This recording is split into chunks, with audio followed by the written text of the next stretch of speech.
So I have taken you up the tallest volcano on Earth, and now I'm going to take you on the largest volcano on Earth. Lucky for me, it's just right across the street from the tallest. Come along with me. You gotta keep on riding.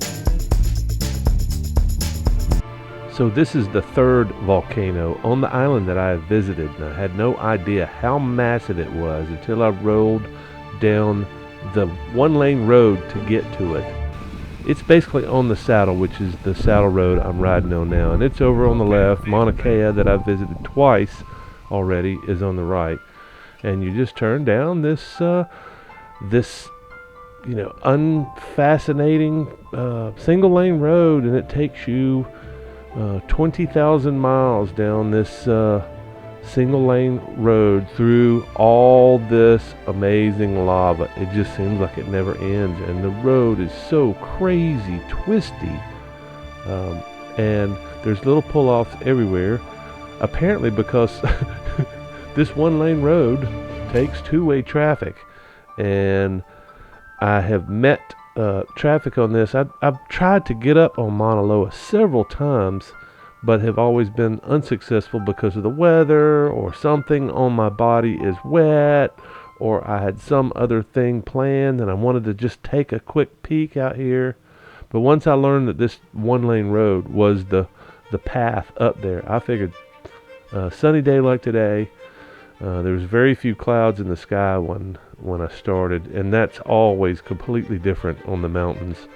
Mauna Kea, Mauna Loa, there's always clouds up there, so you can't go by what is going on down below. And this is around 4,000 feet where we start here. Same place, we started at Mauna Kea, around 4,000 feet. But these roller coasters of hills are just freaking amazing. The whole time I'm riding, I'm thinking, man, they should close this down and have some kind of a little Grand Prix, some kind of little closed course race here, because the course is just about perfect, except you can't go very fast because you'll catch air. You will be airborne on some of these things if you do more than 50 miles an hour. I was holding back the urge to squeeze the throttle just a little bit and maybe juice the clutch up, and I held back those impulses, and it luckily for me it really paid off.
Public parking. It was a bit anticlimactic getting to the end here and seeing that there was no amazing view like there is on Mauna Kea. You know, you can look all the way around 360 degrees around the mountain, and this was, you could see you know, the other side of the valley. You could see Mauna Kea, but this gate and the other one I get to, it was just a real disappointment. I wanted to get up and see the installations up there, but most likely this is probably a government-run installation. As you can see, U.S. property looks like. Those are the signs you see on radar installations and anything that has to do with tracking flights. You see those signs. So I'm guessing this is something either military or something like that. And I saw this other road, and I decided to circle around. And you can see Mauna Kea on the other side, blocked by clouds, of course, and then the clouds down below. But I wanted to go check this out. Looks like it's just a hiking trail, and clearly I should have been able to get my bike in here pretty easily. It's just these street tires that almost had no tread left on them. I've been waiting on tire replacements for a while. It took me almost 2 weeks to get tires to the island, which is not doesn't really make me happy. But I was riding on, you know, the threads weren't showing yet, but it was real tricky. It's tricky riding on those 9010s that I had on there anyway with tread, and these things just about as bald as racing slicks. So it was a little bit hairy getting up this trail and getting back down it. It's you turn the handlebars and the bike doesn't go in another direction. It just kind of keeps going straight. And keep it upright, you got to give it some throttle. It's kind of scary. It's you know, you can see me kind of really going slow here, bouncing around, just not really responding. Couldn't get any traction, couldn't stop. All those things that just make what would be a cake day on a decent bike with decent suspension and some knobs. Just, wouldn't even sneeze at this. I'd run 40, 50 miles an hour down a road like this. Get up to the gate and then read the sign, and things weren't looking so great all of a sudden, and I had to reconsider. But I figured I'd pull out the camera and just kind of see what happened, see if anybody else came along to tell me what was out beyond the fence, and indeed somebody stumbled along. So the guy I just talked to was a professor. I turned my camera off, trying to be respectful, because people tend to talk to you easier when you don't have a camera stuck in their face like I'm sticking in mine. So this is Mauna Loa,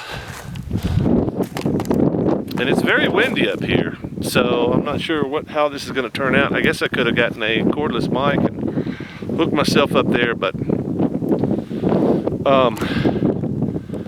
so yeah.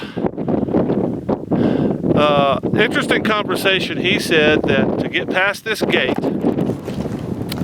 that I'm standing at, into the road for motorized machinery, you have to get a permit to do science up here, to take your vehicle past this point, 90 days in advance. And he is a scientist. He's a professor. I think he said ground ice. I think that's what he said. And he came here to get some samples of snow. He had them in his backpack, and I was like, break those things out, man. He says, my samples are melting. I need to get them in the... I was like, see ya, man. My samples are melting, indeed.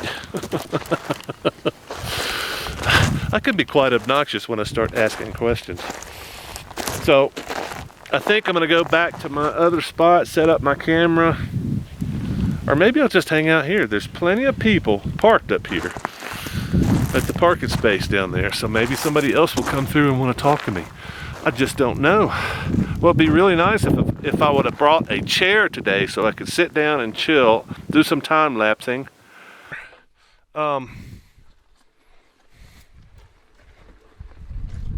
So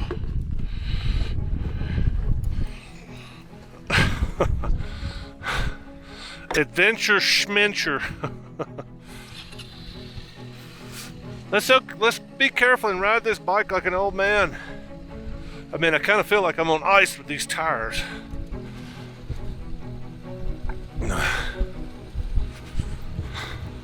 It's being really, really, really careful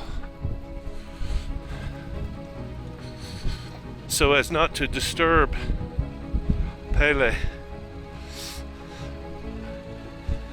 Another little hump that, if I'm not careful, I bash the bottom of my bike, which I don't like doing.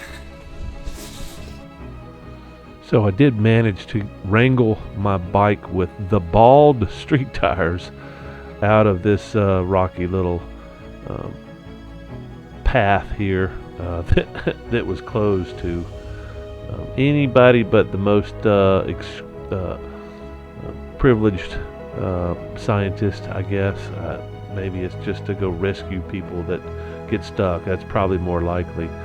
But I did get back up onto the parking pad where all the hikers and the sightseers looked like they found something interesting. And I looked over at the peak and I saw a couple of people taking pictures and a couple people walking back. And it was the same people I'd passed on the way in. I just didn't realize it till looking back. But I had an interview with these four, and you can see an interview with two of the four talking about local culture. And if you want to see more of that, the link will be on the end screen, and you can enjoy that. It's a fascinating talk with these two right here, and just interesting hanging out with these four people. They were all friends, and just got a chance to talk to them about local culture and maybe some of the things that you shouldn't do if you come to visit the islands, or if you're a tourist, or if you're like me, possibly moving here.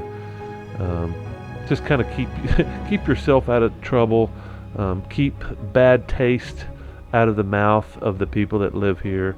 You know, having to deal with all these people that just don't understand the cultural boundaries and the geographic boundaries. There's some places you just don't want to go. But anyway, check that video out here, and I will see you in the next video. I'm sure there's going to be more volcano stuff and exploring going on, so I'll see you then.